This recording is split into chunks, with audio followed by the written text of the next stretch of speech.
millas o kilómetros cuadrados tenía, pero dentro de toda esa área que se llamaba el Edén, Dios plantó un huerto ahí, un huerto en el Edén. Dice la Biblia, y puso allí al hombre que había formado. O sea, Dios no formó al hombre en el huerto del Edén, lo formó en el Edén. Y de ahí dice, lo puso. ¿Ya lo se fijaron? No te habías fijado, ¿verdad? Ni yo tampoco. Hasta que comenzamos ya de veras a profundizar. Dios pone, que crea al varón en el occidente del Edén. Y el huerto se encontraba en el oriente del Edén. Entonces Dios nos revela la zona geográfica donde puso y colocó al hombre para que en ese círculo, no sé si era bastante grande el huerto, era el lugar donde el hombre iba a pasar la prueba. Ahora bien, la palabra Edén significa tierra de riego en el hebreo, a los que les interese apuntarlo. Tierra de riego, y así lo confirma Génesis 13, versículo 10, que era como huerto de riego. Y la palabra huerto es la palabra hebrea gan, con G de gárgara, A de Armando, N de nana. Gan, así como suena. Y se tradujo jardín o se tradujo huerto. Entonces muchas versiones de la Biblia mencionan el jardín del Edén o el huerto del Edén.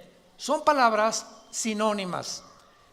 Y en último lugar vimos también en la última conferencia que había 4 ríos que salían del Edén y que regaban la tierra. Y de estos 4 ríos, geográficamente 3 son localizables, como el Nilo, el Tigris y el Éufrates. Que por ejemplo el Éufrates tiene 2.900 kilómetros de largo, y el Éufrates sale desde Turquía y atraviesa casi todo el Medio Oriente y desemboca en el estrecho de Hormuz o en el Golfo Pérsico. Y sabemos en Apocalipsis capítulo 9, versículo 10 en adelante, que ahí en el río Éufrates se encuentra la zona más grande de maldad del mundo entero. En esa zona geográfica, entre Siria, Irak e Israel, se encuentra una zona de maldad donde 4 ángeles están atados junto al río Éufrates, ángeles caídos esperando ser desatados para la batalla final del Armagedón y la tribulación que describe el Apocalipsis. Ahora bien, esto es muy interesante también, ¿verdad? Porque vemos que estos 4 ángeles, ¿por qué 4? Yo me preguntaba, ¿por qué son 4? Y esto es muy fácil de poder deducir. La Biblia nos revela que del libro de Daniel hasta que venga el anticristo iban a surgir 4 imperios, y el quinto iba a ser el imperio del anticristo. Entonces, del libro de Daniel hace 2600 años a nuestros días, cada imperio que surgió en la historia, los babilonios, los medos con los persas que se unieron, en tercer lugar el imperio griego de Alejandro el Magno y el imperio romano, tenían un principado cada uno. Y esto lo explica Daniel capítulo 10, cuando Dios manda un ángel al planeta donde tú y yo vivimos con un mensaje para Daniel. Y cuando bajó del cielo el ángel de Dios, un ángel al servicio de Dios, se le atravesó un principado que impidió que el ángel llegara a donde estaba Daniel para traerle la profecía de las famosas 70 semanas del capítulo 9 del libro de Daniel. Estuvo tan tremenda la guerra espiritual que Dios tuvo que mandar a Miguel el arcángel para que pudiera librar el espacio y el ángel llegara aquí a la tierra con esta información. Ahí se nos revela pues que todos los imperios han tenido principados satánicos. Por ejemplo, los babilonios tuvieron uno, los medios persas tuvieron otro, los griegos y los romanos. Y estos 4 ángeles son los 4 ángeles atados que pertenecieron a los principados de los imperios de la historia del pasado. Antes de estos imperios solamente hubo el imperio egipcio y el imperio de los asirios. Entonces, en total tenemos, ¿verdad?, nosotros asirios, egipcios, babilonios, medos persas, griegos y romanos. Y estos 6 imperios que la Biblia nos describe y nos corre las cortinas de la historia, han tenido principados satánicos, y estos 6 imperios son descritos en Apocalipsis capítulo 17. Y ahí se nos muestra claramente que viene el 7º imperio, que es la confederación de 10 naciones, que se van a formar 5 del Medio Oriente y 5 de Europa, para poder formar la última forma de gobierno mundial, de donde el anticristo va a derribar a 3 de estas naciones, Daniel capítulo 7, y entonces él toma el poder de Europa y del Medio Oriente, no de Rusia ni tampoco del África. Entonces el anticristo no va a ser el dictador del mundo entero, como no lo fue Hitler, ni Mussolini, ni Stalin, ni Saddam Hussein, ninguno de los dictadores. Han sido fracciones del mundo geográficas en la que ellos han podido controlar. El anticristo controlará, repito, Europa y el Medio Oriente nada más. Rusia se va a aventar contra Israel, y entonces la coalición del sur, que tal vez sea Egipto con naciones del norte de África, se encontrarán en Israel para la tercera guerra mundial, que la Biblia la llama la batalla del Armagedón. Muy bien. Es importante ahora en esta cuarta conferencia entre el huerto del Edén, que estamos como uno de los misterios de Dios, contestar la siguiente pregunta. ¿Realmente el huerto del Edén se encontraba en Irak, en Siria o en Jerusalén? Entonces vamos a ver ahorita, a través de nuestra investigación y nuestro estudio bíblico, de qué forma la Biblia nos muestra que el huerto del Edén fue el lugar donde Dios tenía reuniones con los ángeles y donde Dios tenía reuniones con Adán. Por ejemplo, en Génesis 3:8 dice que Jehová caminaba con Adán y la voz de Dios se oía en el huerto del Edén. O sea, desde el principio de la creación, Dios ha querido tener comunicación con nosotros, comunión con nosotros. Nos creó Dios para que lo conociéramos, para que supiéramos que estamos debajo de una deidad, de un creador, diseñador inteligente, y Dios ama la comunión. Entonces el huerto del Edén se pierde, y vemos nosotros en el tabernáculo, que fue inmediatamente después el primer lugar donde Dios se volvió a reunir con el ser humano, que fue el lugar que Dios escogió para restablecer la comunión.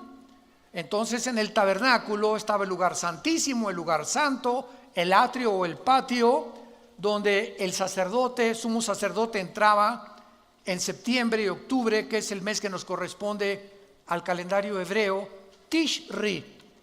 Y ese mes, que es el mes de Yom Kippur, o el día de la expiación, el sacerdote entraba ahí y ofrecía sacrificio por todo el pueblo de Israel. Muy bien, Cristo muere en la cruz del Calvario, y todos esos sacrificios del Antiguo Testamento se acabaron. Tetelestai, consumado es. Ya no más sacrificios, ya no más ofrendas por el pecado. Cristo en la cruz ofrece lo que todo en el Antiguo Testamento eran símbolos, y Él en la cruz muere en nuestro lugar, y Él es el Cordero tipificado en los sacrificios del Antiguo Testamento. Entonces, de Cristo a nuestros días, ya no necesitamos a ningún hombre que interceda por nosotros ante Dios. Ya no hay el patrón de los taxistas, o el patrón de la Virgen de la Macarena, la Virgen del Socorro, etcétera, etcétera, o Santo Tomás, o lo que sea. Ya podemos acercarnos, cada uno de nosotros, abiertamente, dice Hebreos 10, con confianza, con una conciencia tranquila, de que ahora me puedo acercar a Dios y llegar hoy en la noche a mi casa, o dar gracias por los alimentos en algunas horas más, y decirle: Padre, te doy gracias porque en este momento me estás oyendo. No necesito pedirle a otra persona que interceda ante mí, porque ahora tenemos un solo mediador, Un solo intercesor que se llama Jesús. Y con su sangre y con un solo sacrificio nos hizo perfectos para siempre. Gloria a Dios. Muy bien. Entonces, muchos han colocado, ¿verdad?, el huerto del Edén en Israel. ¿Por qué? Porque Israel está situada, construida sobre un monte. Cuando ustedes vean la geografía de Israel, por cierto, estamos planeando ya, les avisamos, el año que entra nos vamos a Israel. A ver cuántos quieren inscribirse. Va a ser la primera semana de junio, si Dios quiere, del año que entra. Así que vamos a llevarnos a mucha gente, va a ser un viaje precioso. Allá alquilamos camiones, bueno, es impresionante la excursión, dura como una semana. Y Israel está construida sobre el monte de Sión. El monte de Sión. Y fue el rey David el que llegó ahí a Israel y declaró Jerusalén la capital de Israel. Entonces, por eso se le llama el monte de Sión. Y muchos teólogos creen que ahí en el monte de Sión, o sea, Jerusalén, estaba el huerto del Edén. Otros han dicho, ¿verdad?, que estaba en Israel, otros que en Irak, etcétera, etcétera. Pero es interesante que, por ejemplo, ahorita en la ciudad de Jerusalén, cuando vayamos, vamos a recorrer Galilea, vamos a comer pescado increíble, ¿verdad, Marta? Se llama el pescado de San Pedro. Es un restaurante junto al mar de Galilea. Nunca en su vida ninguno de ustedes, y yo que me crié en Acapulco, ¿verdad?, y que conozco de mariscos, me encanta el guachinango así enterito, frito, al mojo de ajo. El pescado ahí de San Pedro es único, es un sabor que ningún pez en el mundo lo tiene, no sé por qué. Yo creo que están santificados esos peces o quién sabe, ¿verdad? Y ahí nos agarró una tormenta la última vez que fuimos a Israel en el mar de Galilea y supimos lo que era Jesús, ¿verdad? Y bueno, fue una experiencia maravillosa. Pero es increíble, ¿verdad?, cómo nosotros podemos ahí en Jerusalén darnos cuenta que está construida el domo de la roca. Tuve cualquier foto de Jerusalén y hay un domo dorado, ¿ok? ¿No lo han visto? Ahí resalta y se le llama también la mezquita de Omar. ¿Qué es ese domo dorado inmenso que se ve en Jerusalén? En el año 70 después de Cristo, el general Tito del Imperio Romano, hijo del emperador Vespasiano, llegó a Jerusalén y cumplió la profecía de Mateo 24, 3 y 4, que Jesucristo dijo: no quedará este templo tan precioso que reconstruyó el rey Herodes, no quedará piedra sobre piedra. Pues 70 años después llega Tito y arrasa Jerusalén y no quedó piedra sobre piedra. Muy bien, pasaron 6 siglos, en el año 600 después de Cristo, cuando un califa musulmán construye exactamente donde estaba el templo judío, de donde ofrecían los sacrificios y las ofrendas. Ahí encima construyen la mezquita de Omar y el domo de la roca. En otras palabras, debajo de ese domo se encuentra el templo judío. Y esta es la razón por la cual los judíos no han podido reconstruir su templo, aunque ya tienen casi todo el mobiliario y todos los instrumentos que se usaban, pero ellos dicen que tendrían que derribar la mezquita de Omar o destruir el domo de la roca. Si lo hacen, se viene una guerra impresionante en Israel, porque imagínense nada más, es un lugar santo y sagrado para los musulmanes. Entonces, ¿cómo va a ser reconstruido este templo? No lo sabemos, tal vez va a haber un terremoto, la invasión de Rusia e Irán que está próxima ya contra Israel. Algo va a suceder, pero los judíos necesitan ese lugar para reconstruir su templo. Entonces, esta es la razón por la cual es un lugar santo. Y es interesante que en la puerta norte de esta mezquita, cuando vayamos a Israel lo vamos a ver, o lo puedes ver en los libros de historia, se le llama la puerta del paraíso. Así le pusieron en árabe, Ba'aj Jiná. Y en el piso enfrente de esta puerta hay una piedra de color jaspe verde, como de medio metro cuadrado, que los musulmanes le llaman la piedra del Edén.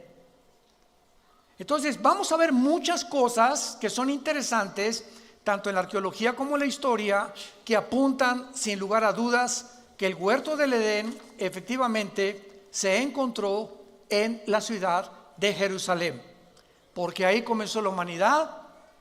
Ahí fue donde Abraham, de una forma tipológica, iba a sacrificar a Isaías, a su hijo Isaac, que era el tipo del Cordero de Dios.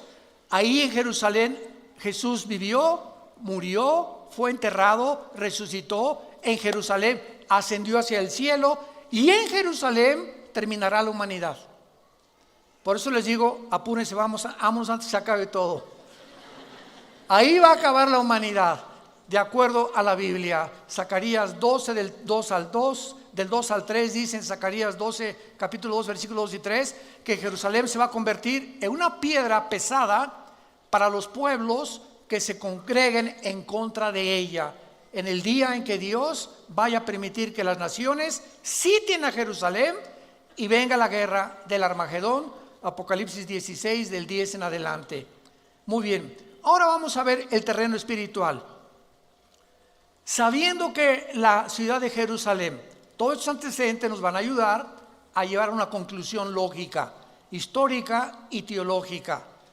Sabiendo que la ciudad de Jerusalén es el centro del conflicto espiritual de los siglos, es lógico que ahí se lleve la tercera guerra mundial, la batalla del Armagedón. Veamos algunos pasajes en la Biblia, por ejemplo en el libro de Joel. Joel capítulo 3, versículos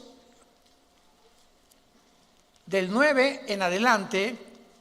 Con cuántos detalles se describe la tercera guerra mundial. La buena noticia es que ya no vamos a estar aquí nosotros. Eso está garantizado 100%. Y dice así, Joel capítulo 3, versículo 9 en adelante. Proclamad esto entre las naciones, proclamad guerra, despierten a los valientes, acérquense, vengan todos los hombres de guerra. Forjen espadas de vuestros asadones, lanzas de sus hoces, diga el débil, fuerte soy. Júntense y vengan, naciones todas de alrededor, y congréguense, hagan venir allí, oh Jehová, a tus fuertes. Despiértense las naciones y suban al valle de Josafat, porque allí me sentaré para juzgar a las naciones de alrededor.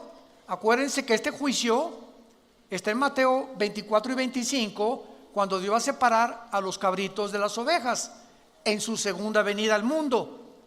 Ahí se va a sentar en Jerusalén Dios, en el valle del Armagedón o en el valle del Megido, que también se le llama el valle de Josafat.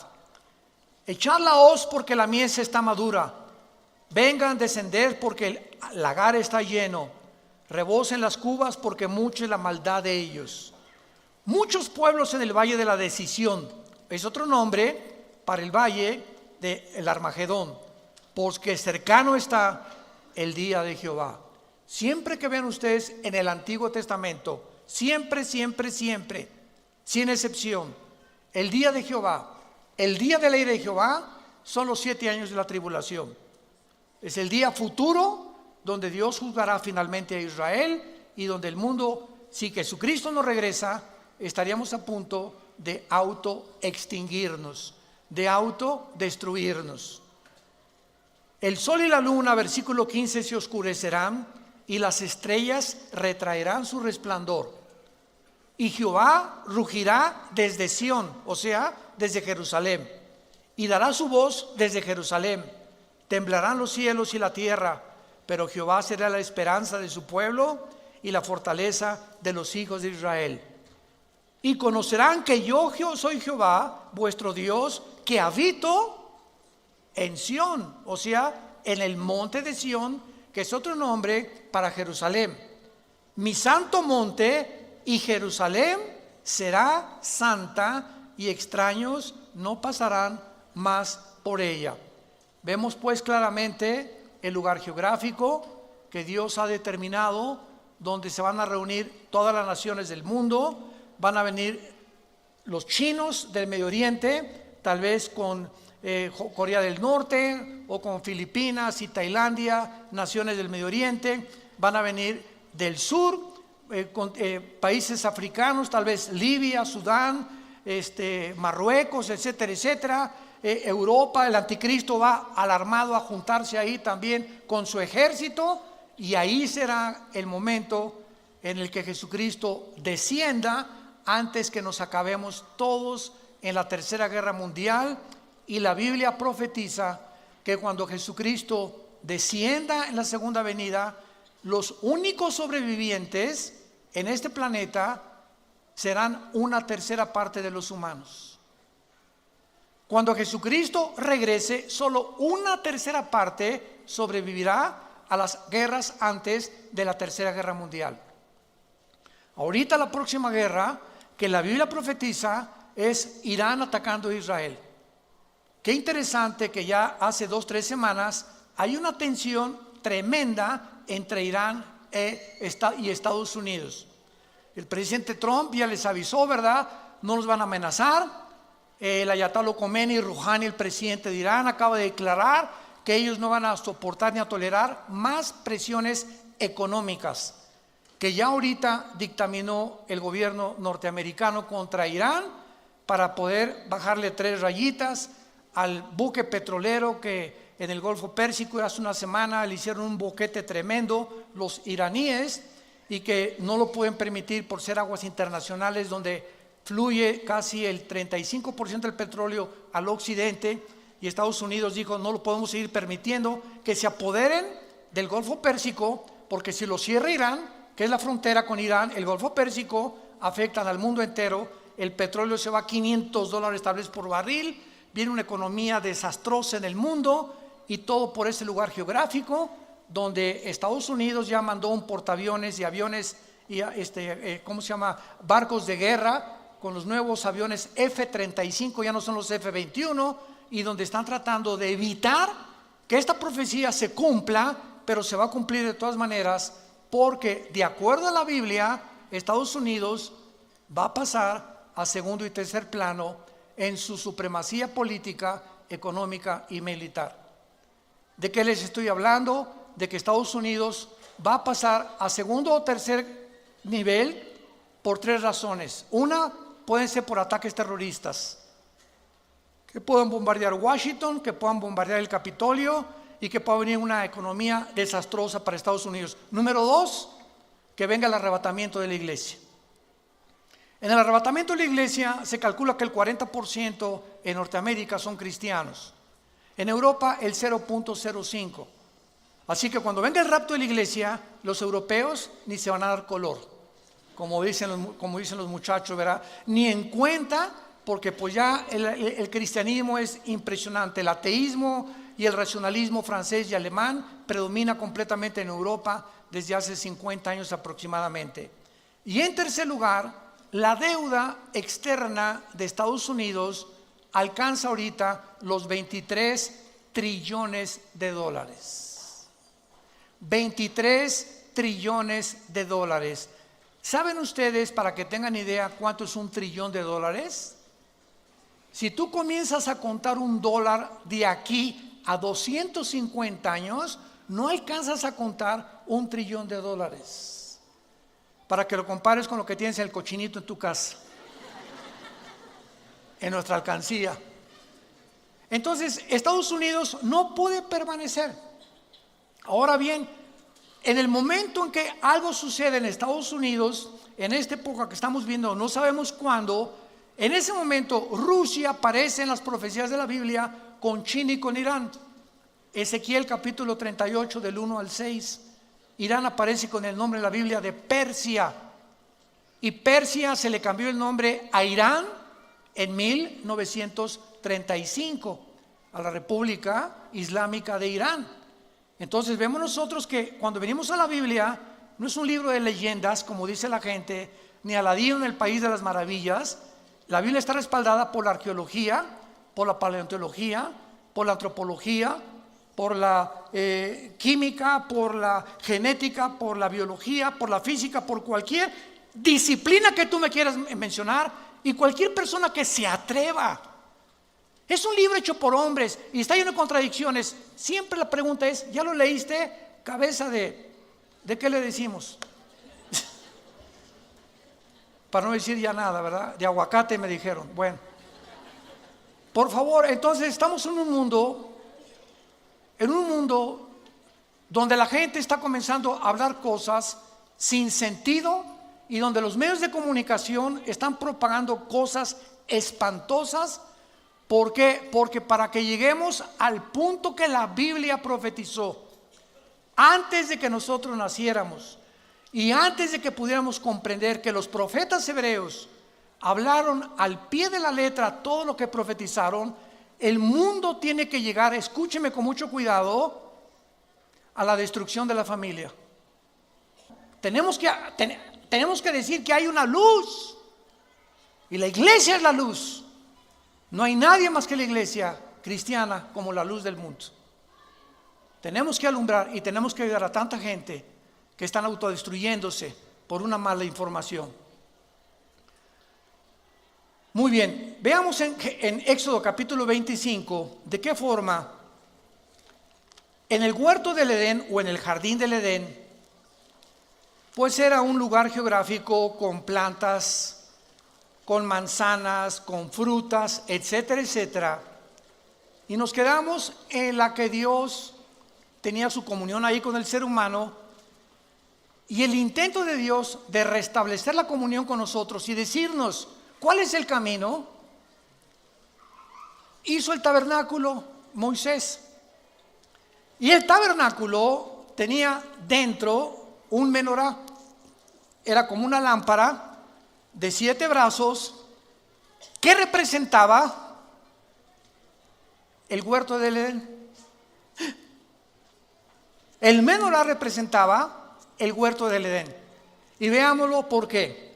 En Éxodo 25 dice en el versículo 31 en adelante, cuando se ordena hacer las piezas del tabernáculo, pongan mucha atención y concéntrense en esto que es maravilloso.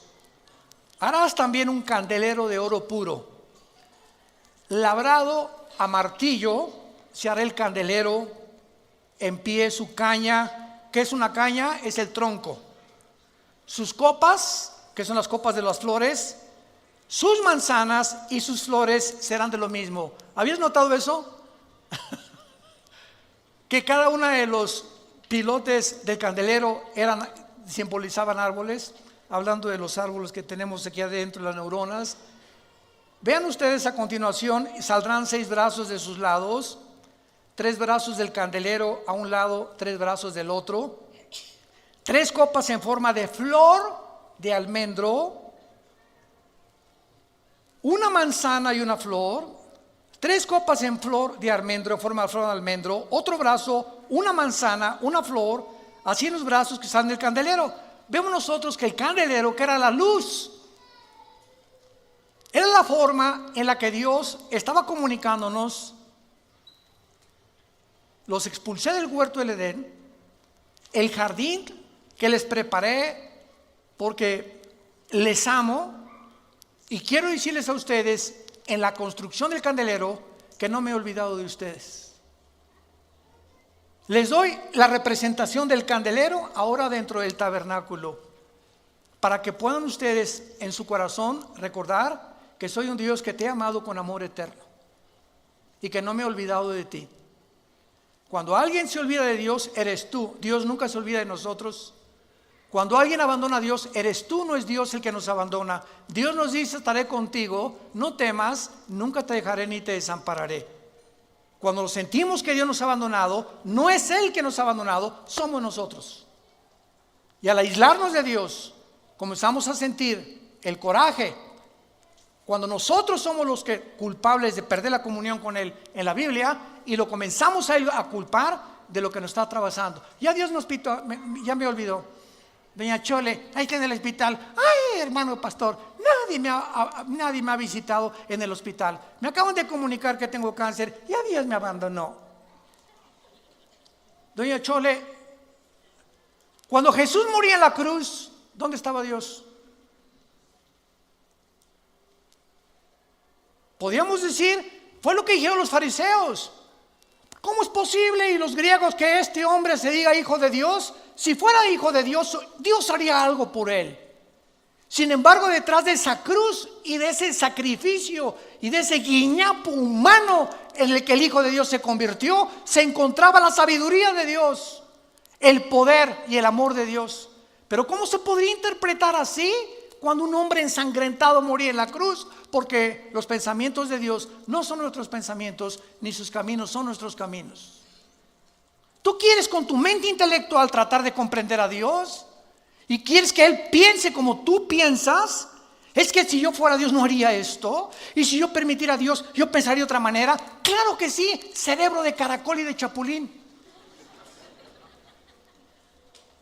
Esa es la soberbia intelectual que nos hace bajar a Dios y colocarlo en el banquillo de los acusados y convertirnos en abogados acusadores, en fiscales de Dios. Ahora tú contéstame, Dios, ¿por qué hiciste esto? ¿Por qué hiciste aquello? Cerebro de aguacate. Esta es la razón por la cual Jesús, cuando bajó al mundo, dijo que la característica y la virtud más grande para un ser humano conocer a Dios se llama la humildad. La humildad. Y la humildad no es, hermanito, ¿cómo está? Y andar con guarachitos y eso de que los pobres son humildes. ¿De dónde sacaron eso? Eso no es bíblico. La persona humilde, de acuerdo a la Biblia, es la persona que reconoce su incapacidad de gobernar su vida, ni su matrimonio, ni sus hijos, ni su negocio, que tiene necesidad de alguien más que lo saque del hoyo donde nos encontrábamos muchos de nosotros, de las tinieblas que cubrían nuestra mente hace muchos años para muchos de nosotros, que venga un rayo de luz y que nos muestre que existe otro mundo y que hay esperanza y que podemos vivir mejor, y ese reconocimiento se llama humildad. Porque hasta que tú no reconoces una entidad espiritual superior a ti, nunca conocerás la verdad. Te vas a meter en una cárcel intelectual donde yo soy escéptico, agnóstico o ateo o humanista o materialista o darwinianista o evolucionista, y ahí te encierras y jamás saldrás de esa prisión, porque Jesús vino a abrirnos las puertas de la prisión, a darle libertad a los cautivos, vista a los ciegos, dirección y camino a los humildes de corazón. Vemos nosotros pues aquí en esta descripción maravillosa de Éxodo 25, en el versículo 34, y en la caña central del candelero 4 copas en forma de flor de almendro. Otra vez flores, manzanas y flores. Habrá una manzana debajo de los brazos del mismo, etcétera, etcétera. Y en todo esto, ¿qué se está simbolizando? Un jardín. ¿Qué jardín? El jardín del Edén. El paraíso donde Dios colocó a la primer pareja de seres humanos para probarlos y para mostrarnos que aun cuando quedamos mal con Él y le hemos rechazado y hemos querido hacer nuestras propias leyes y nuestro propio código de conducta y de moral, Dios se acuerda de nosotros.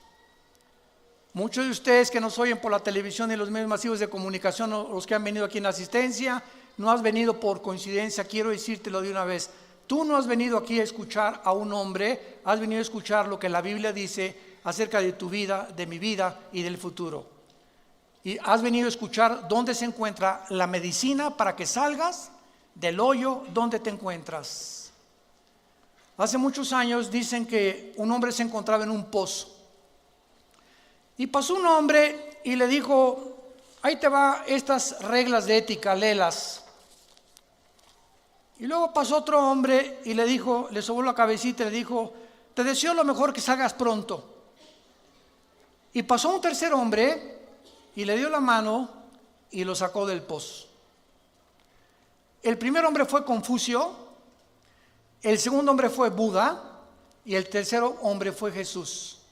De todos los líderes religiosos que ha habido en el pasado, Él es el único que nos vino a sacar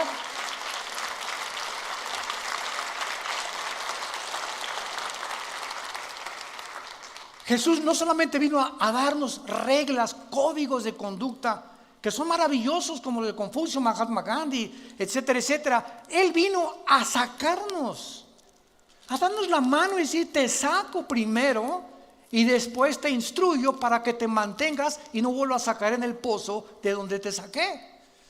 Esa es la diferencia entre las religiones y el cristianismo. Las religiones son códigos: y haz esto, y no fumes, y no tomes café, y camina miércoles de ceniza, peregrinaciones, ritos, ceremonias, liturgias. Y Jesús es la gracia que se nos da, que no la merecemos, para vivir para Él sin que hayamos hecho nunca nada bueno. Esa es la gracia. Cuando le preguntaron a un hombre de Dios que diera una palabra para definir el cristianismo, una palabra que no se encontrara en ninguna de las otras religiones, él contestó: la palabra es gracia. ¿Sabían eso?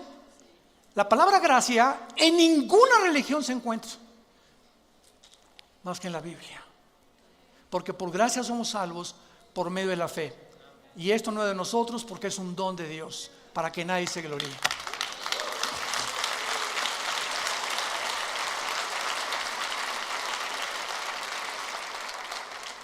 Ahora, veamos la supremacía de Jerusalén en la Biblia también y a través de la historia, y pensemos seriamente en esto.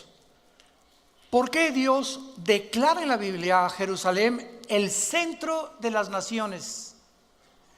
En otras palabras, la Biblia declara el ombligo de las naciones a Jerusalén, así como el lugar donde Dios dijo que su nombre no iba a estar en Metepec, sino en Jerusalén. Su nombre ahora está en nosotros, los que seguimos a Jesús. Pero geográficamente, la Biblia, vayamos rápidamente a Ezequiel capítulo 5, versículo 5, y vean esta maravillosa revelación que Dios deja en la Biblia escrita acerca de la importancia de Jerusalén en medio de todas las naciones de la tierra. Dice Ezequiel 5, versículo 5: así ha dicho Jehová, el Señor, esta es Jerusalén, y la puse en medio de las naciones alrededor de ella. Por favor, apunten la palabra en medio en el hebreo, que es la palabra tawech. T de tío, A de Armando, W, E de Enrique, CH, tawech, que significa ombligo en el hebreo. Ahí claramente Dios nos muestra que Jerusalén es el ombligo o el centro de todo lo que Él ha hecho a través de toda la historia. Y además, vayamos rápidamente al libro de Apocalipsis, al final de la Biblia, en el capítulo 22, nos revela, al acabar la Biblia, un huerto del Edén establecido al final de los tiempos otra vez. En otras palabras, lo que el hombre fracasó al principio de la humanidad en el libro del Génesis, la Biblia termina todos nosotros regresando con nuestra Eva y ustedes con su Adán. ¿Arroz? A ver si es cierto, dicen algunos, ¿no? Y mi esposa ya no estará tan gordita como usted, hermano. Y para cerrar Rambo, mi esposo, en aquel tiempo, miren, todas estas cosas ni te preocupes cómo se van a parecer, porque si en el momento en que nosotros estemos viviendo en el milenio, en el nuevo jardín del Edén, que es el reino milenial de Jesucristo, es en lo menos en lo que te vas a ver. Ya no vamos a ser tantos atraídos por el físico, sino por la espiritualidad en la que podemos vernos a nosotros, no como objetos sexuales o como objetos que anhelamos o como pasiones, sino algo mucho más profundo, que es la atracción espiritual. Ahorita, ¿qué es lo que predomina en el mundo? Las pasiones sexuales. Y todo el relajo que estamos viendo y toda la confusión que hay en el mundo son solamente seres humanos, hombres y mujeres, donde le han abierto la jaula a su vida interior, han dejado que el león que traemos, el monstruo que traemos, salga de nosotros y lo único que veamos es sexo. Sexo, es nada más sexo. Ya no importa tener hijos, ¿verdad? No me importa no tener hijos, sino simplemente es que es el nuevo amor. Cuando ni siquiera la palabra amor se puede definir por los seres humanos. Porque en 1 Juan capítulo 4 dice la Biblia que Dios es amor. Pero ese amor de Dios no es el amor eros, no es el amor fileos, es el amor ágape, que es el amor incondicional, sacrificial, que respeta nuestro género. Qué tremenda, qué cosa más tremenda, ¿no? Y ya no oímos en la televisión, pues es que nos amamos, no saben ni lo que es, no saben lo que estás diciendo. No, definen por favor el amor. Pues la atracción se parece a Travolta, yo me parezco a otro artista de televisión, ¿verdad? Y pues somos atraídos o mujeres. Entonces es la confusión que vivimos, porque ya no sabemos ni qué estamos por lo que siendo atraídos, ni por qué a fuerza interior nos está robando nuestra identidad, porque vivimos en ese mundo de confusión. Y veamos nosotros al final de la historia, en el capítulo 22 del Apocalipsis, versículo 1 al 3, ¿cómo termina la Biblia? Después me mostró un río limpio de agua de vida, resplandeciente como cristal, que salía del trono de Dios y del Cordero. En medio de la calle de la ciudad y a uno y otro lado del río estaba, ¿qué? ¿Y en dónde se habla del árbol de la vida? En Génesis capítulo 2, que es el símbolo de Jesús. Él es Jesús, el árbol de la vida, que produce otra vez frutos, dada cada mes su fruto, hojas, árboles, fruto, árboles, para la sanidad de las naciones, y no habrá más maldición. Y el trono de Dios y del Cordero estará en ella, y sus siervos le servirán. La última revelación de la Biblia es la siguiente, que nos funde los fusibles. Dios habitaba primero en la eternidad. En la eternidad no hay tiempo.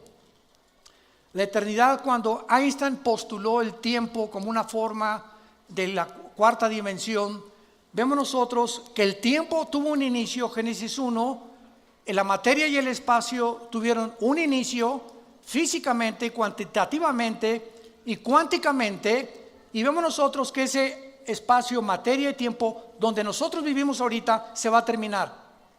Y cuando Dios creó el tiempo, la materia y el espacio, Él vivía en la eternidad, hizo un tercer cielo para Él habitar ahí. 2 Corintios capítulo 12 del 1 al 3, hizo un segundo cielo, que es el segundo cósmico que vemos, hizo el primer cielo, donde tú y yo habitamos, que es de la atmósfera hacia abajo. Y la revelación que la Biblia nos da es la siguiente: Dios habitaba en la eternidad, después bajó a un tercer cielo, y en el milenio Dios va a bajar de su tercer cielo, donde está su trono, y su trono ahora va a estar en la ciudad de Jerusalén. Ahí va a estar Dios gobernando el nuevo universo y los nuevos cielos y las nuevas tierras que va a crear desde este insignificante, pequeñísimo planeta Tierra donde tú y yo vivimos. El creador de los cielos y la tierra bajará y se sentará y tendremos acceso a Él, como ahorita lo tenemos a través de la oración en el Espíritu, y físicamente nosotros seremos enviados. No sé cuántas galaxias o cuántos mundos va Dios mandar, pero somos nosotros la insignificante iglesia, que somos menores que los ángeles ahorita en sabiduría y en poder, que nosotros vamos a ser puestos arriba de los ángeles. Nosotros vamos a juzgar a los ángeles, y los ángeles quedarán ayudándonos como siervos de nosotros, la iglesia. Esta es la posición y es la esperanza y el futuro que Dios nos promete en su palabra. Para que no pierdas la esperanza a la que fuimos llamados hasta el final de tu vida. Tu fe y mi fe no es en vano. No es en vano haber confiado en el Hijo de Dios, en el único que nos ha dicho: yo soy el camino, la verdad y la vida. Síguelo hasta el final de tu vida. no desmayes, no te desanimes, levanta tus alas como las águilas, porque Él te dará nuevas fuerzas. Y si tú has venido en este momento desanimado, desilusionado de tantas cosas, el mundo, en el basurero que nos rodea, porque el mundo está oliendo ya a putrefacción, ya por todos